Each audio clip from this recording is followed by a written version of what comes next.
baby. Hey everybody, hi Jim. So I finished this Mercedes painting. It came out okay for only, well, probably ended up with about 3 hours in it because I did update the trees a little bit, and you know, it's still a little sticky, the varnish I just put on it. But maybe it'd be fun to figure out a neat way to send it to one of you guys, because and that way you can burn it at your house. You know, I don't have to do that here. You know, I'm supposed to be taking it real easy, and I started, I don't know, you might be able to see it back here. I started doing a painting of the 650i to try to take it easy, and that way I could just sort of go out in the driveway. But you know, I worked on it for about a half an hour, and I'll come back and I'll finish it and show you and all that. But screw that. Let's take the ancient 911 out for a drive, and then try to find some cool spot and take a couple pictures of it, and let's do a painting of the Porsche. I think that would be a lot more fun, and it's a great excuse to uncover it and get it started and take it out for a drive. Let's go. As you can probably hear, unfortunately one of my neighbors seems like they're jackhammering out the foundation of Fort Knox, so sorry.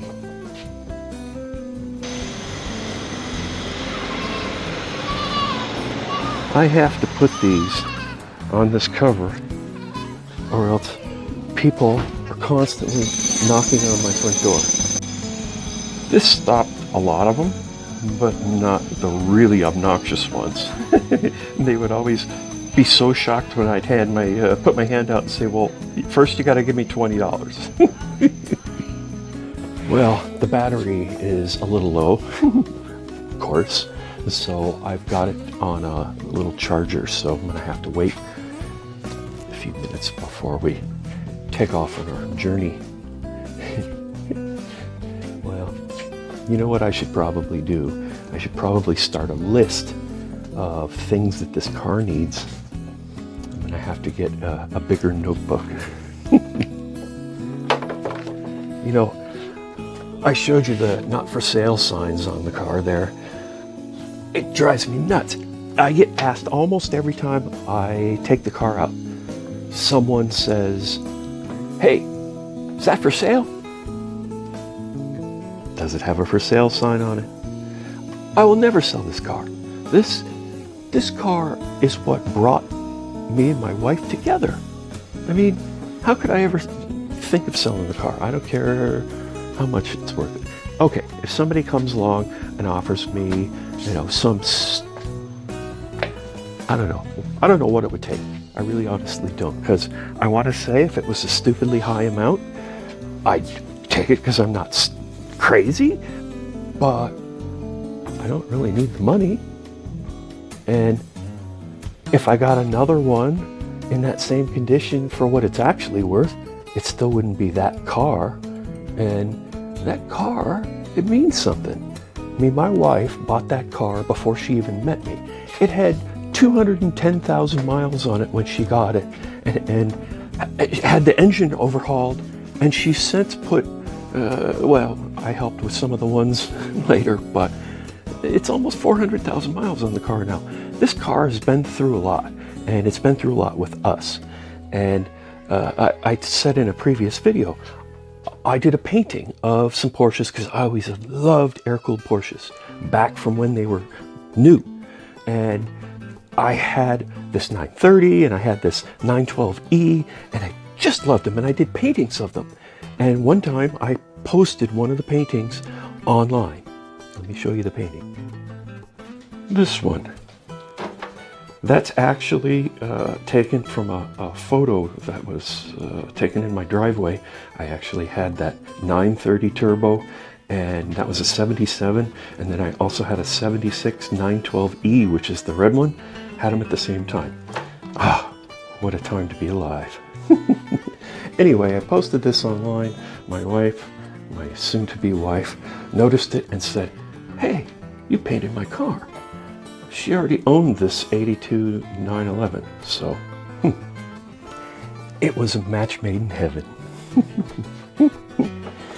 You know how easily distracted I am?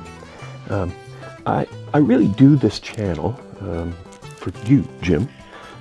My dad, Jim, who doesn't get out that much, I thought it would be a nice break for him because he usually spends his afternoon watching Russian car crashes and police chases. So I thought it might be a nice little break from that YouTube diet for you, Jim. And now Jim's not even a subscriber. He doesn't have an email address to have an account and all of that. So, but now there's like 14 subscribers, and I know who a couple of them are, but it's kind of odd to think that other people are interested in these stories for Jim. But I noticed a new subscriber today had a photo of a Porsche as his little monocle, whatever you call the thing, the round thing, and I thought, oh, you know what, maybe he watched a Porsche video, and that's a good idea. I should get the Porsche out. So thanks for that, whoever you are. Then I was thinking, you know, what if I was to think of the perfect sports car, and it would have to be German. Okay, I'm just going to say that. It's if we're going to pick out stuff like food, where you're picking ingredients, the first ingredient I'd select is German. And then I would, of course, I would want a ginormous engine. I mean, that's just the way I am. But for this experiment, let's just limit it to 6-cylinder. This stuff is really good. 6-cylinder. And less than 200 horsepower. So it can be more of a fun sports car that you can, slower car that you can enjoy driving it right at its fast as it'll go at its edge. The driving a slow car fast is more fun than the other way around. Anyway, so that kind of a car, kind of like Mazda Miata, but those aren't German. So I was trying to lead myself to the Porsche 911, and instead I just led myself to the Z4. So I guess you'd have to take that and ruin it by putting the engine in the back, and that gets us back to the 911. Didn't work how I was planning. Anyway, I also have sometimes I have people asking me why so many cars, and basically it's because they're all unreliable hunks of crap, and I need multiples for when they break down, and I actually just love them all. You know, there's a lot of expense involved. I mean, you know, the insurance rates go way down when you have so many and you're so freaking old. So it's not that bad for insurances, and it's cheaper really, if you think about it, than if I was to lease a car and insure it and all of that stuff with a new car. The monthly expenses for myself and my wife to each have our own car would be way more than we are spending on this fleet of 7 rust buckets. Actually, none of them are really too rusty, but you know what I mean. It doesn't cost that much in the grand scheme of things. It only maybe costs a little bit in neighbor relations, because you have so many cars around your house all the time, and you know, one in the front yard. It's temporary. I'm telling you, it's temporary. It's kind of dumb, but I'm having a good time. Maybe we should go see if the Porsche is charged. Chest mount.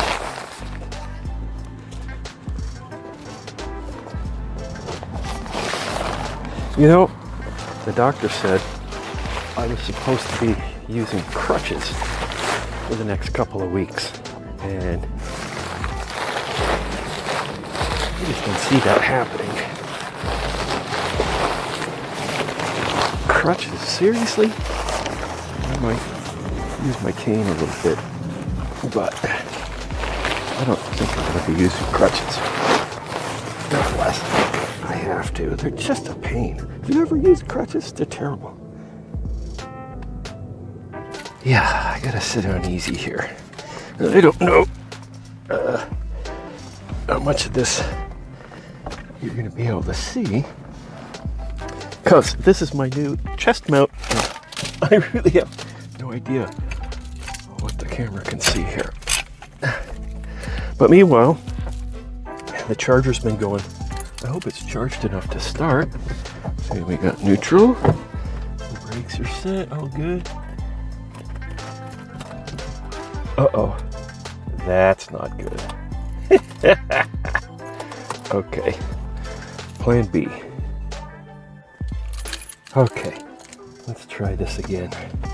I forgot about my top secret G17 kill switch theft deterrent, which I'm not going to tell you what it is. Hopefully. Oh, this is looking better. Yeah. Okay. Not going to touch anything. Oops. Set that stupid radio that comes on. Oh. Okay. Yeah. Well, we're a little bit better than before. I'm going to have to put the battery charger on for a little longer. Doggone it. Okay, well, thanks for watching. This is what it's like to take a Porsche 911 with 400,000 miles on it out to get lunch. I started this at 2. I started this at noon, and now it's a little after 2. So it'll be ready soon. I'll make the drive into a different one because I think there's already like 6 or 7 minutes of me babbling here. So I'll drive it in the next one. I promise.